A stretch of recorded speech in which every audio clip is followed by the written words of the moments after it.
Welcome back, ladies and gentlemen, to the Western Clash here. At the moment, Fnatic is one game away from crowning themselves the Western Clash champion. So not only the world champion, but also the Western Clash champion. This is very, very close in terms of them just being able to reach that goal here. But what's important to note is that Expert had a bit of a better shot in that game, Tim. Yeah, they certainly did. I mean, they displayed some patience that we really needed to see from them with Lenara and the Thrall. They had incredible control when it came to the Aria on the Brightwing, saving Bad Bunny multiple times. We talk about trust with Fnatic. There was some major trust on display there with Bad Bunny and the rest of the crew members. It was actually inspiring to see. Yeah, you could see that everything was designed to be able to deal with the initial stuns, everything going in from Fnatic. And then there was disengage in the form of Earthquake and Emerald Wind to try to back off from that. But the problem was that they didn't get an immediate kill after that when they re-engaged, which is something that Expert's very good at.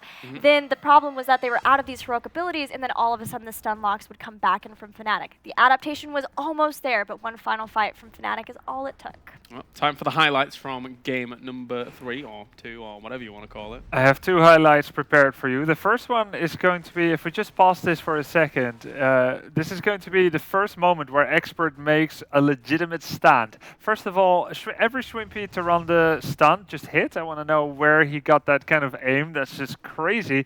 But this is the best moment. We're going to play this slowly forward as Team Expert here gets their Muradin caught. First of all, Wubby comes in here, goes on Thrall with the isolation. We'll land the follow-up drag soon. And we have Anubarak coming in here, gets the stun. Muradin jumps in with the peel in front. Layers and layers of protection here for Expert, but every single stun hits. Look at that. That's a 3-man Lunar Flare here. Fnatic just absolutely crazy. They pull in Ariel. It's not actually the clip I was expecting. Sorry about that. Oh, good. Not a problem. Here's another moment where talent equality is there. Emerald Wind and Earthquake comes out. But look at that. Fnatic, they just keep drawing away from that Earthquake zone. It lasts for 12 seconds. And that is how Expert was never able to get a kill in this game. Incredible. It's crazy to watch this constantly happening here and assuming that any other team may have fallen apart, but Fnatic just re-engages after they go through it all. Find moments to even put Bad Bunny low. Bad Bunny, I think this is a moment where he actually lives, right? Exactly. That Pixie Dust from Brightwing was just amazing. Blocks so much of that damage. This actually ends up leading to one of the best moments of the game for Expert, as they were able to inch out those Immortal deaths. And then here again, they were able to win out on that Immortal, but they never got the kills.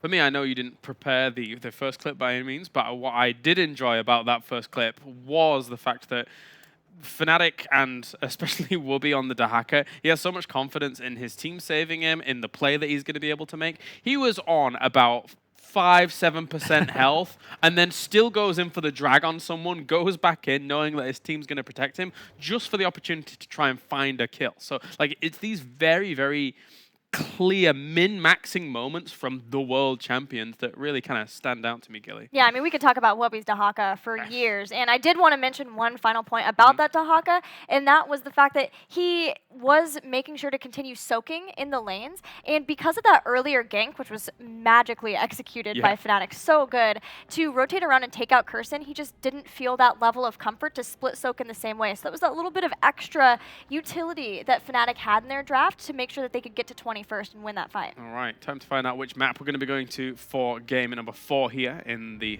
picks and bans. And where do we go? It's Infernal Shrines to get this going once again. And, you know, it's... every single time a map turns up, I'm like, oh, it's good for Fnatic, because they're just really good at this video game. True, but this is a rematch of what we saw on the first time these two teams matched up today, where we did see the possibility for Team Expert to get a victory. They didn't quite pull it off. It felt like towards the end they ran out of steam, so maybe going into this battleground they'll be a little bit more confident, and we can get that steam to push all the way through, and they can get a victory, because they ran that Illidan, that Kerosene. Yeah, you say that word confidence, and that's exactly what Expert still has here. They had the potential to go to Warhead Junction, a map that many people in the Heroes of the Storm scene feel is a little bit random. How many warheads do you collect? You can just go end, nuke the keep, nuke the core. You can race. Crazy games, race each other. We've seen that in this tournament. That's what he did there. So if you are down 0-3 and you feel like you want to get back in there, I wouldn't be surprised if you go to Warhead Junction or maybe Braxis. But going to such a standard map shows that Expert maintains their fighting spirit even in the face of absolute adversity. I still want something crazy as we go into potentially the final game now of our grand final as Fnatic leads 3-0. Team Expert, it is absolutely do or die now here to see if you can try and challenge to become the Western Clash champion. Of course, Fnatic chose this map as Expert will get that first pick, first ban. So it's Fnatic actually who takes them on the standard route. Expert giving away that map pick in favor of having first pick. Let's see what they do with it. Not surprising there to finally see the removal of the Wubby Dahaka. Yeah, I'm really happy to see that respect come in from Dahaka because it seems like in the hands of Wubby, he is such a even more powerful hero than we already know that he is. But I think choosing first pick still shows confidence from Expert in that you were talking about, Grubby. Even though they didn't go into Battleground choice, like sometimes they do, feeling like they still wanted to make sure they had first pick, even though this is potentially their final game. Right, they could have chosen map, right? And they chose not to. So they are ready for this possibility at the very least. Nice recovery. As Greymane gets picked up first here.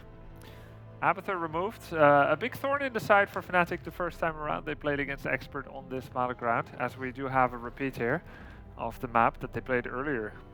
Yes, last time we saw that Genji, Abathur, Karazim, and Illidan. Seems like Expert's not quite going down that road, especially with that Abathur being banned out. It's Fnatic putting a bit of a thorn in their sides.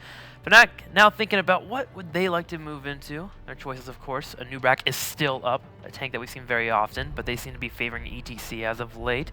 But with it being a Nubrak on this battleground, the control you have in the corridors, pretty strong pickup if you ask me. Whoa! They couldn't ban it, so they'll take it. Okay. Yeah, they wouldn't ban it. They have done so many times against Team Expert. So they will just pick it up themselves. The Shrimpy Medivh was part of Fnatic's first most impressive tournament on the world stage at BlizzCon, winning over MVP Black there on Branx's holdout with the Medivh. Portal engages. He has been steadily working away at that hero and it continues to be one of his major secret weapons. ADRD's mind ticking away now, what he might want to choose for second and third pick. These picks will tell a lot about their strategy going in. Genji Diablo. Wow. So they're still willing to pick up Genji, even though they don't have the Abathur that they have so far played every Shrines game in this tournament with. And getting Diablo earlier on so they can have some control. Also pushing Medivh potentially away from portals or other targets that you want to be able to keep away from the portals long enough to get the damage. They have a quick collapse already here. That's the mentality they have. If they're able to play around a Force of Will that may come down from Medivh, a Diablo engage into a Genji and a Greymane, if they all synchronize up, can eliminate a target. I actually really like this foundation for them. It's going to come down to Medivh being on top of those Force of Wills and, of course, portaling out when need be. You also always want to have some form of displacement to interrupt portal taking. You've got many options for this. Zarya Expulsion Zone, you've got Shadow Charge now for Diablo, so I'm happy to see them pick up some form of the push here. They also take away another layer to this Diablo pick, take away the Leyline Seal into Apocalypse, which has been a mainstay for a few weeks now. Yeah, many layers to this picks here. Right Wing, the pickup for the ban for Fnatic. Not allowing it to pop up. Expert has been favoring that Brightwing more so than a lot of teams, it seems like. And they will not be able to play her here. Emerald Wind would be another tool to stop portal takeage. And Kirsten's Brightwing is awesome. I agree. It was really good last game. Like a huge reason why Expert were able to hang in as far as they did and even keep up with the disengage so that they could get back into fights. So now for our second ban, the one that really starts to bubble up for me is possibly that ETC. When coupled with Medivh, we've seen it be a deadly combination this weekend already. Stukov, though, is the ban instead. Yeah, I mean, you already have the Burst Protect here for Stukov. The map works in his favor. I kind of felt that one coming out here. Medivh can protect Stukov in his greatest weakness, which is immediate self-deletion. Yeah. And he's got like massive heals to go around, silencing arm, completely catching Genji off guard potentially. And in general, I think that Stukov Medivh is something that's actually feared in Europe ever since Stukov's release. I think it's a very, very powerful combination in general, as you mentioned. Well, another weakness of his would be getting caught out too far up. He doesn't have a lot of escape. Medivh helps with that as well. We also saw Zul Stukov. Might be a little bit too far there with that Medivh, but yeah, again, being that Stukov keeps that from being a possibility. Thinking what support Fnatic wants now. Uther and Medivh have a bit of an overlap. They both have massive burst protect. So although Uther's still amazing, I'm not sure that they want to take it. And then you've got Rhaegar, who would actually work pretty well here. And they would ideally love to force Uther on the other side since they already have Lunara. Ah, good point. That is true. Rhaegar comes out together with Sonya, leaving their main tank for later. They can, after all, take either ETC or a Nubarak, and they would be pretty okay with both. Expert now, they need to take their support, and one other thing. One wild card. Rhaegar Sonya going to be helping out with that clear. Fnatic for the first time here actually has the ability to work on those shrines in the early time if they want to. They've been moving more towards the strategy of trying to counterpush in the first couple of shrines, but now they have choices with Rhaegar and that Sonya. Is this a Malthael pick? Malthael is possible and Well, definitely very good. They could also still run double support Uther Karazin. I mean, the thing is that Sonya being on the other side and being picked for Fnatic is a clear move towards trying to limit where we're seeing Athero being able to go. Because Fnatic, yeah, they've played Sonya in the past or whatever, but it's not that prevalent as a pick for them. Brawl would be much more okay this game than last game, just saying. In my opinion, like draft-wise, they could try that again. We wanted crazy, and there it goes. The Butcher comes out, and a lot of people in the European scene have been saying the Butcher is about to die a slow and sad death, but the patch is not in yet. And a lot of people have been saying he has a spot in the meta, a niche spot, and ADRD is the one to bring it out. Butcher. The Butcher. I mean, ADR. Is ADRD gonna play the Butcher? It's a Thorough, right? It should be a Thorough. I mean, he brings it out in terms of calling the draft. Yeah. Sure. And a Thorough Angel gets to prove it. He mentioned this in the pregame interview. We can say that now. Butcher is still good. Raises his eyebrows. Dares to challenge you. Challenges to dare you. Wait, he dares to challenge you to dispute that claim. Yeah, something like that. Well played, well played. Thank you. With that being said, and the excitement being here for the Butcher, there is, of course, Medivh on their side. The Force of Will is coming out. The Portal to get away from the fights. Cleanse to stop the Lambda slaughter. There are tools for Fnatic to handle this. I like how Trick in this moment is the word of reason. Like, of all people, to be like arguing against a Butcher pick. Thanks, Trick, for that. You can be sensible sometimes. Just to make up for his following of the heart in the last analysis. Yeah, man. But Maybe saying, a little. Butcher has an amazing solo lane against any warrior, first of all. Beats any warrior in the game. Sonya, easy matchup. Of course, escape is a different story, and there's no burst protection from Malf. So this is an extremely aggressive comp by Expert with very little consideration to escape or survivability. But overall, they needed this. Yes. Is that fair? Like, they needed something as wild and as just in your face as this to try and put Fnatic on another side. Yeah, the calculations were being made, and the mad scientist has decided now is the time for the Butcher, and I could not be more excited. Predictions? Fnatic still. Fnatic. Sorry. Tim? Yeah, Fnatic, I think, all the way. Yeah, it's just, I'm down with the Butcher. It's a little too difficult in this comp that Fnatic has. Just because you want to believe in something, that doesn't mean that you will believe in it. I want to believe in the Butcher. I don't think so, though. All right. Well, I see that we're still on the Fnatic wagon here on the desk, but who knows? Will the Butcher be able to retain a spot here for Expert in the Grand Finals? We're about to find out as we head into Infernal Shrines. When even Trickster doesn't believe in the wacky meta pick, then I don't know what can save you.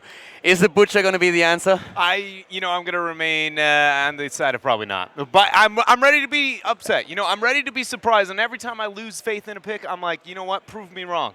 And I have to say, I absolutely agree with what our panel said. They needed a pick like this. Yeah. And this is, by the way, also a true and tried strategy for them. This is one of their hidden drafts. It's not something that they just throw out there to say, boys, let's YOLO. They actually practice with this. This is one of the strats that they have, and we are going to find out right now if it is going to be enough to take down the Titan, to take down the global champion, to take down the team to the left in blue.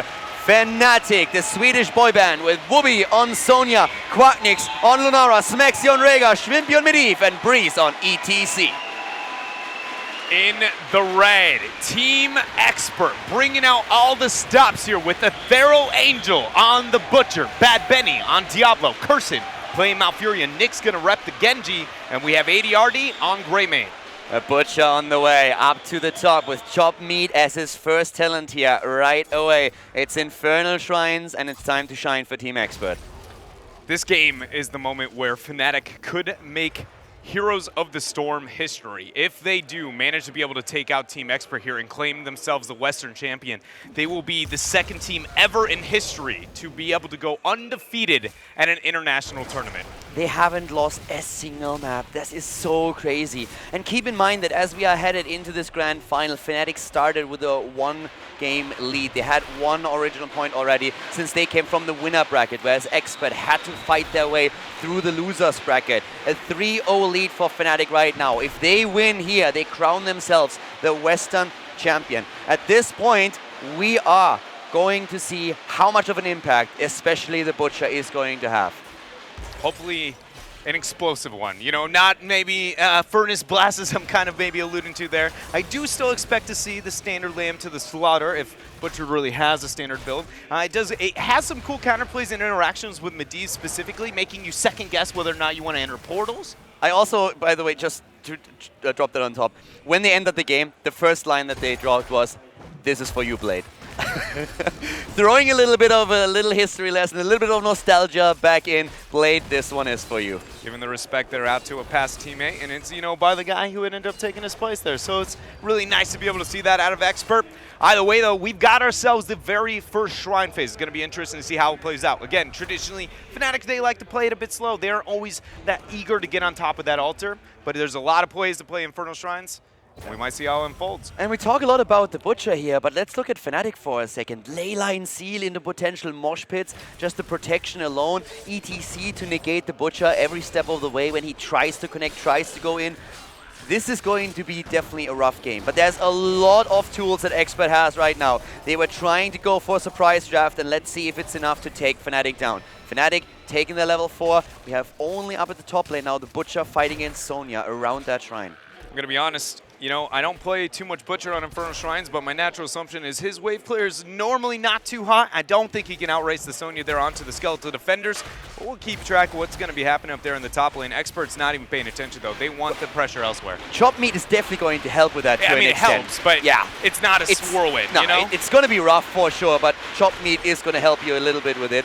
The Unrelenting Pursuit now taken on level 4 for the Butcher, so when you go for the Ruthless Onslaught, on the impact, you reduce the cooldown by 33%. So right now, they're just trying to spam that out. They want those engages then later on. And let's not forget that when you play the Butcher, it's really all about stacking that meat. Also, we have full Moonfire coming out from Cursin on the Malfurion. It's going to be interesting to see if he goes all the way through the Moonfire build, be a bit more, you know, distant and poking, but without the Elun's Grace. I'm going to assume that's the direction he's transitioning into. It does, honestly, I feel like it is a bit underestimated, the amount of damage output Malfurion can distribute, but it's by no means the equivalent of a ranged assassin. You lose a little bit in your utility and your follow-up, but maybe they're trying to make up for that through that Butcher. It also helps you a lot with the wave clear overall, though. If you stack all that synergy, it's so fantastic. When you, from outside the shrine, for example, fire away and just steal away these mercenaries and minions, it helps so much. But for now, Fnatic takes the first one. So Expert lets the first Punisher go. They are willing to simply burst it down as they bait it over the wall, which you always should do, and then take it apart. Fnatic doesn't get too much here. They maintain a slightly inexperience, but it's nothing too crazy yet. Expert can definitely live with this. Yeah, both teams definitely showing their respect so far. It's just going to be a slow start out here to what could be match point. Again, remember that Fnatic, due to their just unstoppable movement throughout this tournament, the one-game advantage, and it's so dominant from what we've seen here throughout the Grand Finals. It's just all about the Butcher, and we're yet to see it come online. It's probably going to be post-10 because Ruthless Onslaught is the opener for Butcher, and outside of winning his 1v1 lane matchup, it's just too easy to determine and deter him from initiating until he gets other talents. With the Butcher, it's oftentimes really all about playing towards the late game. You want to get those stacks together for your fresh meat, and then you can really come online later on. The level 7 now with the Insatiable Blade, trying to make sure that he gets even more healing back from his physical attacks when using the Butcher's brand, and also a bit of extra movement speed. So they were really trying to prepare for this explosive play later on down the road. That's a cooldown, though, that because he is now speccing a bit more into his own survivability, it's also, you know, if he drops the brand onto a target and then we see immediately them get portaled out, it is a huge loss. Not only is it for the individual survivability normally, but now we know that Aethero expects a lot of pressure onto himself, and they essentially could just remove the talent. So it needs to be very, very patient on who he's branding and who he's going to be targeting. It's so insane that Expert is willing to put it all on the line to such a wild pick here. Yeah, but I still think they have to. In standard drafts, Fnatic is just so powerful, and they have always come out on top. Expert is risking something here, but I think they were forced into this. And so far, they're playing well around the pick. They're still on even levels with their opponent. They're stacking the fresh meat for the Butcher. They're trying to go for the 125 stacks that you need for completion. And they still, of course, wait for an opportunity to isolate a target and take it down. I've just got to give credit to Nick specifically with cyber agilities against power slides. The guy legitimately seems to know the exact second in which he's going to get hit. It's like he's flying away just a pixel away as ETC is moving, and he's just like, boop. No, I'm going to be fine. It's almost taunt-worthy. I've never seen a guy do it so consistently and so calculated. He started on Sky Temple earlier with the exact same plays, and it was fascinating to watch. Yeah, it is just ridiculous, and it's reoccurring throughout the series. We have ourselves another shrine. Sonya has been the one to transition up there as well. He's going to capture a couple skeletal defenders. Bad Benny finds a couple members of Fnatic, but the rotation is there, and it's just going to be testing the waters as we're closing in on the heroic talents here for both sides. Both of the teams grabbing that level 10 any moment now. There we have it. And the picks, as we see them go for the shrine. They go for the lamb on the Butcher. Apocalypse, as expected. The Dragon Blade, Cursed Bullet, and only Malfurion, and not picking just yet. Expecting, of course, once again, the Twilight Dream. Holding on to it, though, can you make an argument as to why? I mean, there's almost no reason to hide your heroic unless you intend, or you can make an argument for the other way. Yes, it's the Twilight Dream. Maybe it was just busy.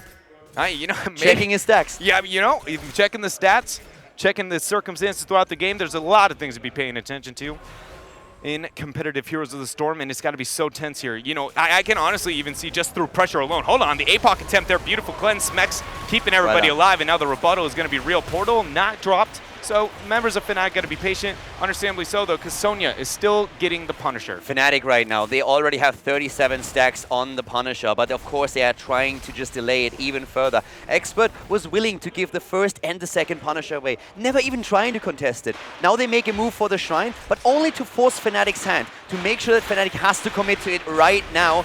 And we see the 40 any second now as Fnatic is still dodging around the Shrine at this point, waiting for an opportunity to get the Punisher here. And there we go. Freeze comes in there with the Lightning Bond. First Punisher, or excuse me, second Punisher going to come online. How much are we going to see obtained this time? No sidewall is going to be dropped, so it's a bit more difficult, but Medivh can enable the whole team to go over the wall. Sonya receives the root, while he realizes, maybe I'll back on out, and then quickly join in with Fnatic. And the sidewall going to be, or main gate drop is all the pressure onto the fort. It looks like it will be a full fort as Butcher is getting the soak through bottom. Yeah, right now Fnatic is currently just trying to threaten it. The Butcher still stacking his meat. They're waiting for it. They need it, of course. They need that fresh meat quest talent. They know. Aethero goes back. Is he too low? He is! Aethero being attacked immediately. There's no saving him, and he goes down. Bird's eye view, being able to help out there, and now it's going to be a fort is the focus for Fnatic. One kill, and they do not let up the pressure, immediately opening up more and more structures. Expert is just quickly crumbling under Fnatic. And Aethero just lost 10 stacks of fresh meat. That is a problem. This is what they're waiting for. It's one of the biggest problems when you see the hero actually played in solo queue. That oftentimes Butcher players or the team doesn't understand that you need to play for the late game. You need to allow him to come online with all that damage before you can utilize him in team fights. Yeah, and I mean, if you aren't a guy who's much of a Butcher fan or you haven't seen him too much in your own games, maybe Medivh would make a bit more sense. Medivh kind of the same way. You know, you get the Master's Touch. You don't want to risk anything until you complete it. Oh, nightmare for Expert. They lose Aethero a second time. Fnatic understands perfectly what they need to do here. They keep the Butcher low. This is the easiest way for them to dominate the later stage of the game. Diablo maybe caught out here. Keep in mind, there's still no Aethero injured. There's a man down. Beautiful route for Curson. It's going to zone for a small second, but Schwimpy is there. Portal's dropped. Power slide right after. Bad Benny is out. 3 kills against 0. Fnatic with a 1.5 level lead, a level 13 talent advantage over their opponent. Lunara going on 13, straight into the Giant Killer here as well, targeting not only Diablo, but also, of course, the Butcher with that extra damage. And Fnatic is painting the map blue.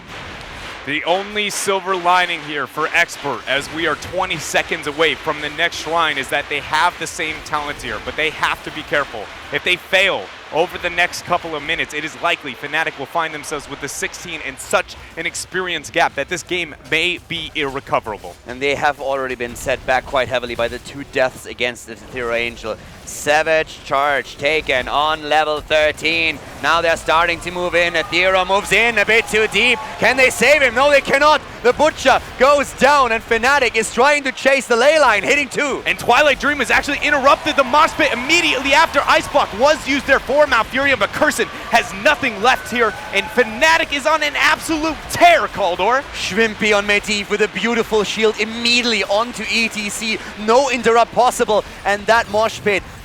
2 victims right afterwards. Great play by Fnatic. And they just took another lead with not only an additional talent, they're 2.5 levels ahead, and they just go straight down to the wall at the keep, not even bothering with the Shrine and the Punisher. Only Sonya left behind to work towards the minion stacks. Butcher's coming in there. He hits a ruthless onslaught onto Quackness. Going to throw down a hamstring, getting a slow. Lambda Slaughter goes. Breeze is there. The portal's going to be laid down, but Ethereal is so very low. Ethereal is really low, and can Nick? Yeah, he jumps away once again with the Dragon Blade already used. Butcher going in maybe once again, but there, look at AD Artie, he's down, Greymane eliminated. Ethereal trying to slow them so that Curson might get away, but Malfurion is low, and Sonya delivering the final blow. Whoopi slamming them into the ground 1 by 1. Genji is down, so is Diablo. Everybody is taking apart. Only Ethereal surviving for now, but Fnatic has their sights on the keep. Apocalypse is up, and Diablo is back online. Not as healthy as he once was, but keep in mind the Punisher is up on top, so this could be a core push. Now, with a 3-level lead here for Fnatic in the Punisher, the world is theirs. They are absolutely dominating Expert here in what could be the last game, 10-0 in terms of kills. The world is their oyster for sure. At this point, if they push in, only a flank might be able to save you. But Fnatic, they want the victory right now. They are hyped. They are so close to crowning themselves the Western Clash champion. Team Expert, they have maybe one shot, one opportunity for a good flank, for an early kill to prevent it. But already Fnatic is setting everything up to make this a reality.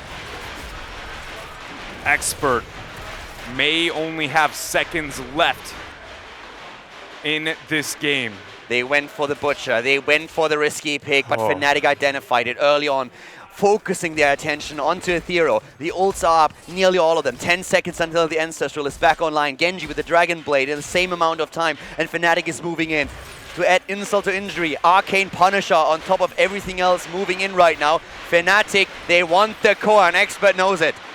This is it. They're going to move in. It's who can bait the leap. Nick is going to be the first to make that happen using that Cyber Swift. Now the bait into the mid-keep, but it doesn't get distracted for very long. That Punisher, you know, he's not necessarily the brightest of lab. Bad Benny receiving so much damage, and Diablo's already dead. Diablo is dead. No Apocalypse being used. Ethereal and the rest of the team desperately trying to stop Fnatic. They're on the as core. Their Swedes are moving towards the core. They're trying to go for it. The mid-season Brawl champion wants to win the next big tournament. Already Breeze with the mosh pit. Interrupted the ley line. Still comes out. Bam! The Butcher for fresh meat goes in. Tries to get the kill. Quacknix is low. We're seeing them dancing around the core with the portals. Medivh is trying to keep them alive. The Greymane is down. The double kill against Lunara. It is Expert who takes them apart. A triple kill as Team Expert stays alive with 72% on the core. There goes the Ruthless Onslaught, and another kill here for Expert. Man, Curson getting the double kill there with his Moonfire build. And now Fnatic, biting off more they can chew, is on to the back foot. But with all the momentum for the first 13 minutes into Fnatic's favor, this is by no means Expert's game. I did not believe in this defense, though. Especially after Diablo falling, not hitting the Apocalypse. That was over. That was game, and Expert said, no, not here, not now. We will live to fight another day, and they are going to try. And now, of course, so much meat also being dropped. The Butcher working towards that fresh meat, and he is going to become a savage beast in the end here. So, how can Expert recover? How can they recover? We need to start looking for, with this momentum that they have going for them, all that really has gotten them is experience back, so the 20 race is not nearly as saddening as it once was, and a bit of map pressure. We need more than this, Calder. Where do you want them to go? Well, they have a lot of good tools now. Domination alone at level 16 for Diablo really helps them. The Enraged on the Butcher, if they can keep him alive a little bit longer. The damage output for them spiked really hard on 16. So that allows them to control these fights a little bit better. But they need to make sure that they gain momentum in the fights, and ideally more or less a one-shot with a Thero. They need to drop that Lamb and get value out of it. There could be a situation where maybe the pressure applied through the mid lane on the side of Expert allows for a really nice flank, because this bottom shrine is a bit awkward when it comes to the approach of the fight. It doesn't have to be nearly as left or right as you normally would, but we find ourselves with a very common theme when you're facing against Fnatic. You are down enough in experience to where there is a one-level window where you have to be not only initiating, you got to be successful. Yeah, and that is going to be rough. But Expert has shown in all of the games that they can control these team They did it fights. once this game. Exactly. They can do it maybe again. And this time, it's going to be on even talents. So they're starting to push once more, but Fnatic is already on the shrine. This time, Expert cannot simply give it up, and they are starting to get into position to fight for it. Yeah, we see the removal there. Athero questioning if he wants to go for the flank. For now, it's going to be top-to-bottom approach. 21 skeletal defenders here for Fnatic, so they are going to be the ones who can dictate if Expert has to panic initiation. Here we go, Expert dancing around. They want this one. They want this one. They are going to try and go in for it. The Butcher getting ready already. Not going for the onslaught just yet. They are going for the minions. 28.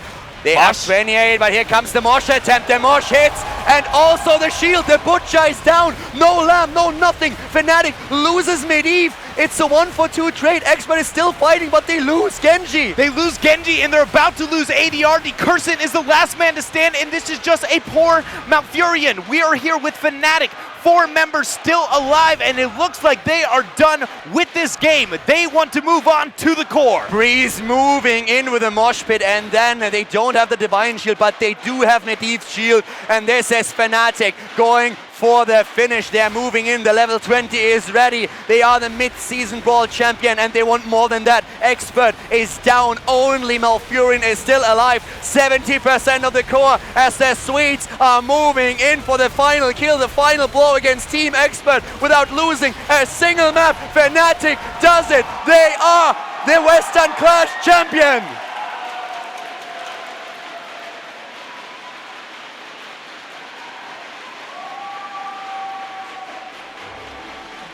What a team. What a tournament for this squad. The development and growth that they have displayed over the past year, and more importantly within the region, is just unrivaled. Ladies and gentlemen, your Western Clash champion, it is Fnatic.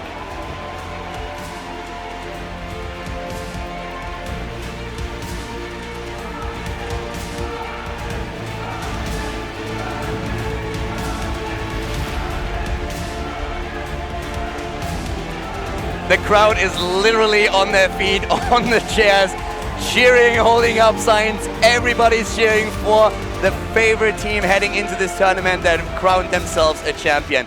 After coming from the mid-season Brawl, Fnatic now has won their second big tournament in a row. They are just dominating the Western world, and at this point, it's just, if they are to be the team at BlizzCon, which I think is very safe to say for the European representatives, can they just dominate the same way to the eastern half of the world as they have done here at the Western Clash? Because we have to remember there are revitalized teams on the other side of the world, like MVP Black now returning back with Rich. The last time Fnatic, when they played at BlizzCon, they were an underdog. Now they are one of the favorites heading into the tournament. Maybe if they qualify. That's the crazy thing, is they may be the favorite of BlizzCon after what they have displayed here today. Unbelievable performance once again. They haven't dropped a map. Not one.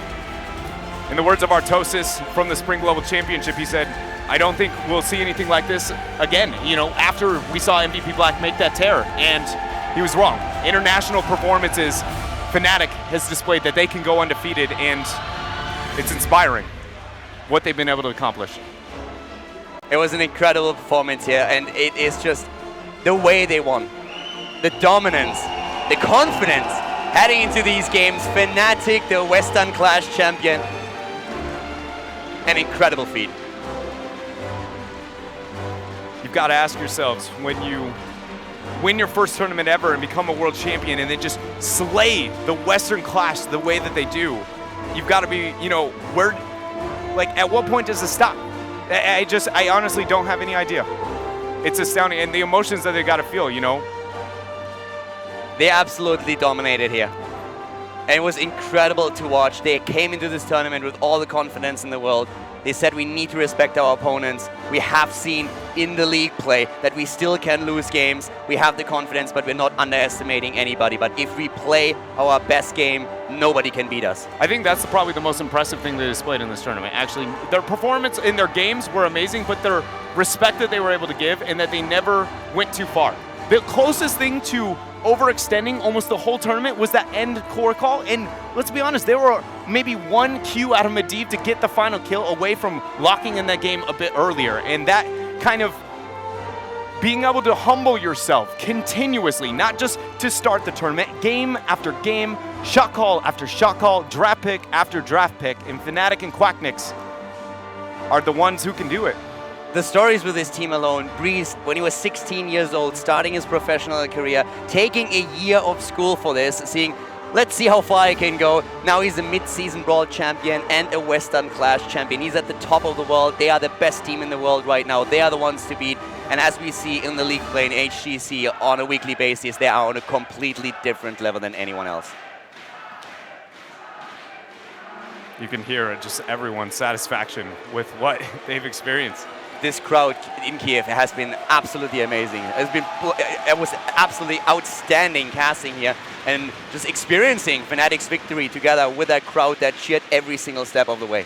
Yeah, you are correct. The people of Kiev have been absolutely astounding, the support that they have displayed. And everybody at home with the cheer system cheering for the teams, it has just been an amazing time to be a competitive Heroes of the Storm fan. And don't forget that we do have the Western Clash coming up next week where we get to see the Beasts of the East go head-to-head.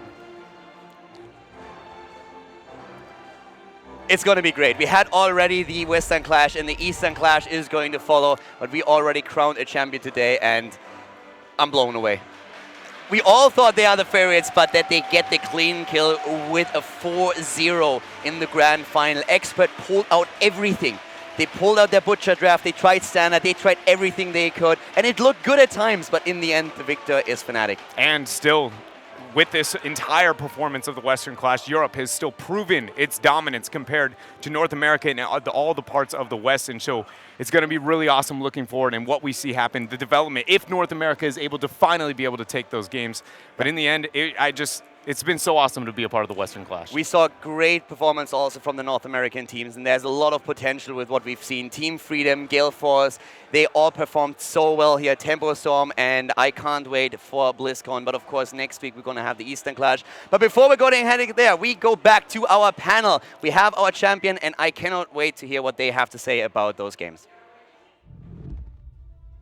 Thank you very much, guys. Awe-inspiring moments here as Fnatic, in dominating fashion, is able to claim themselves their second title in a row. To my left-hand side, Gillyweed, Trixler, and Grubby. And what can we say? A champion's crowned here, and the scenes that we were able to witness there, the happiness in them, as much as they knew in themselves that they were going to crown themselves the champions, still fantastic to watch their elation.